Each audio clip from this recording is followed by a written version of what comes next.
By the way, I want to show you a clip from an interview I did earlier. Actually, no, let me show you first, because the second part to this story is Cuomo just straight up acted like a thug. When New York Assemblyman Ron Kim Ron Kim has been sounding the alarm since spring. He's been one of the only people sounding the alarm on this scandal. Let me show you Assemblyman Ron Kim, who represents Queens, who, by the way, lost an uncle in a nursing home during coronavirus. Let me show you what he told me back in May. Before we reached the peak of the pandemic, seeking a blanket get-out-of-jail-free card status. We're proposing a bill now because essentially snuck in the budget months ago was blanket liability shield for those nursing home executives. Can you kind of talk about why that happened and what the bill you're proposing is aiming to do? Well, the industry came to the governor very early on, even before we reached the peak of the pandemic, seeking a blanket get-out-of-jail-free card status for nursing homes, for hospitals, any type of medical facilities that treat not just COVID, but all non-COVID illnesses. And they made it go retroactive into March. So from March, if you go to a hospital to just get a basic treatment for anything, for a medical checkup, for treating a sprained ankle, whatever, something bad happens to you or happened to you, you don't have any legal recourse. And they took away people's rights retroactively. But another way of looking at this is, instead of centering the solutions around the needs and talking to the most vulnerable families and populations and designing a solution that way, they went to protect their bottom lines instead of protecting people's lives. And I get it, like, people were panicking. They didn't know what to do. They didn't know how to prevent this. And one could surmise that, hey, you have to go to the doctors and hospitals because they're the ones that are going to be treating this, and give them the chance to figure out what to do.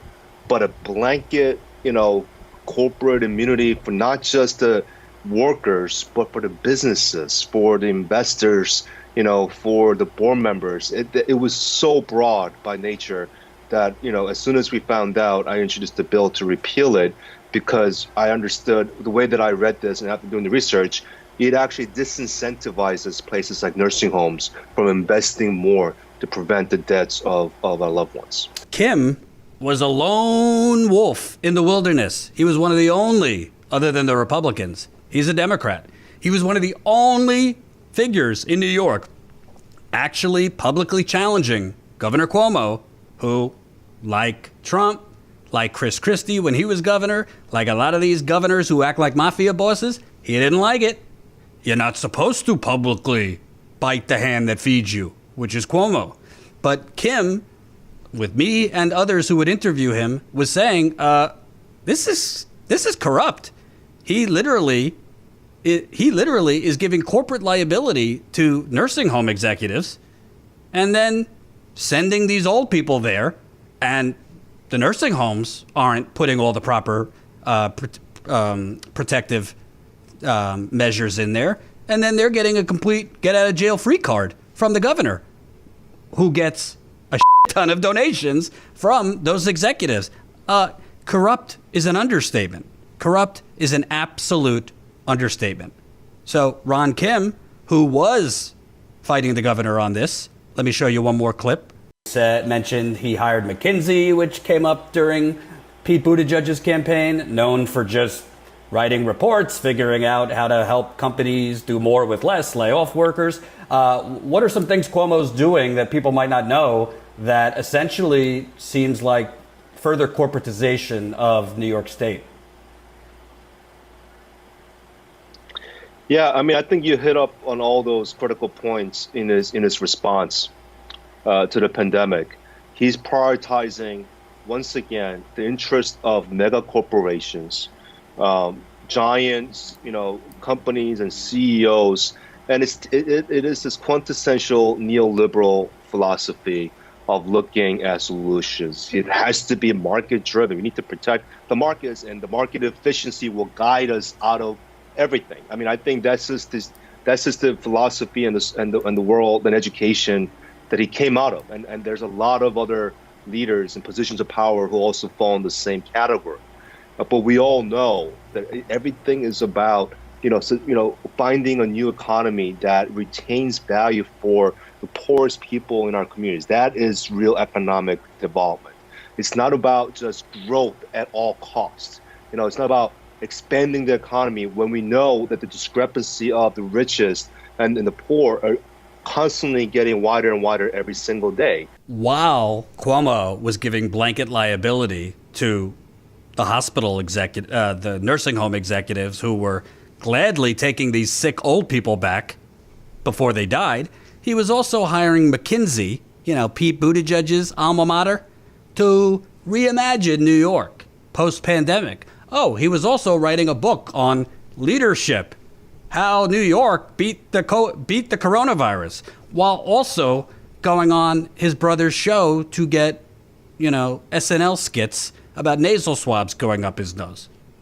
All of this is the neoliberal fail upward system that we live in. It is aided by corporate stenographers pretending to be journalists like Chris Cuomo, like Rachel Maddow, like Wolf Blitzer, like Andy Cooper, and the rest of them. It was very obvious to anyone paying attention, whether you lived in New York or not, that Cuomo was making real-time decisions that were accelerating the death count. Of course, there was going to be a lot of death in New York and other places. That's just a matter of, it's a pandemic. We don't have all the answers. There was no vaccine. You can't blame him for every death. But the fact of the matter is, this man should resign. And he should resign, especially since now he is like a mafia boss, going after his enemies. This is the same Ron Kim that I just showed you I interviewed. Cuomo, according to Kim, I believe him, you should too, Cuomo called him very angry that Kim, along with several other New York Democrats, called for an investigation of Cuomo after the audio of his top advisor came out saying, we froze. We didn't report the real data. We didn't report the real death count because we were afraid of being investigated. Well, Cuomo, according to Kim, gave him a little phone call 2 nights ago. Let's hear what the governor demanded of Assemblyman Kim. But please tell me about this call with the governor. Good to see you, Aaron. This happened last Thursday evening around 8 o'clock after news broke that his top aide had lied about hiding data and information from the federal government for political reasons. She admitted to that in a private meeting, and it was exposed. And the governor called for about 10 minutes. It seemed like 1 hour, berating, yelling, and threatening that I have to issue a statement that invalidated what I heard. He asked me to lie to cover up for his staff. And this was done in front of my family. He called me. My wife was right next to me. I was right about to bathe my kids. And it really just put my family and my wife into shock and trauma for many hours, and she couldn't get any sleep that night. And it's highly inappropriate, for the governor to have so he done said, that. He said he can destroy you. I mean, he literally said that. And what else? He said, I haven't seen his anger. I haven't seen his wrath, and he will,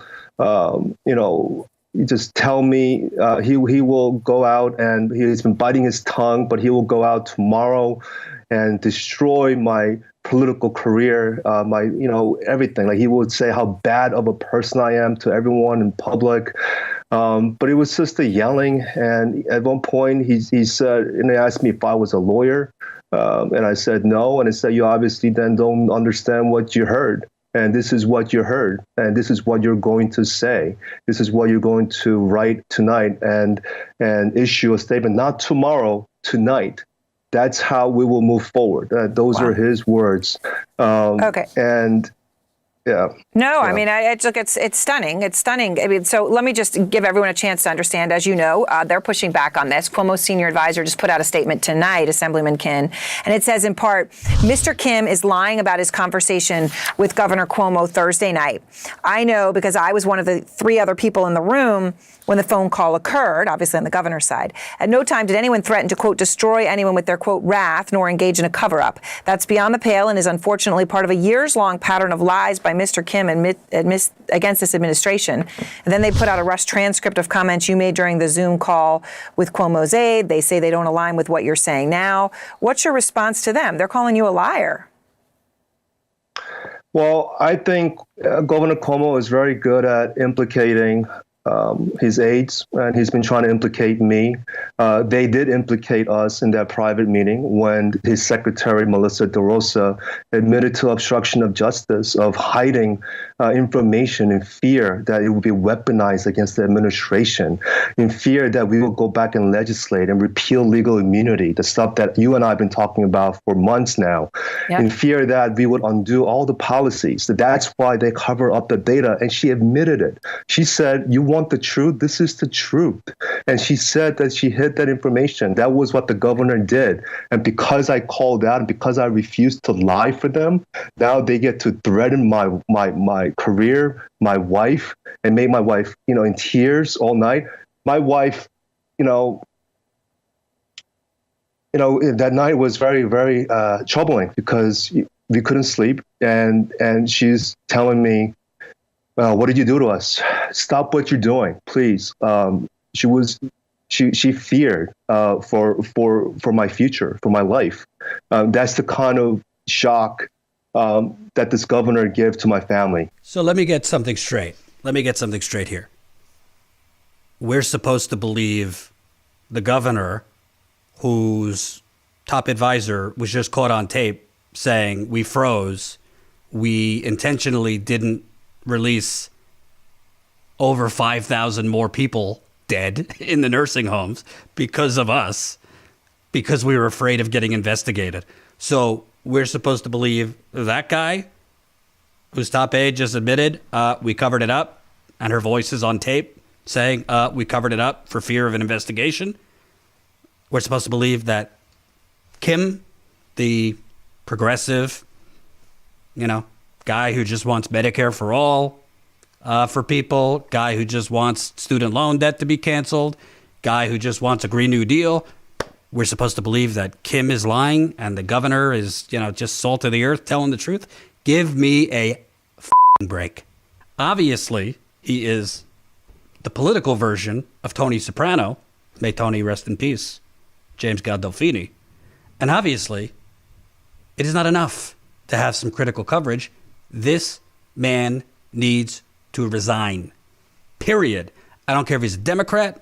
I don't care if he's a Republican. I don't care if he's a marshmallow.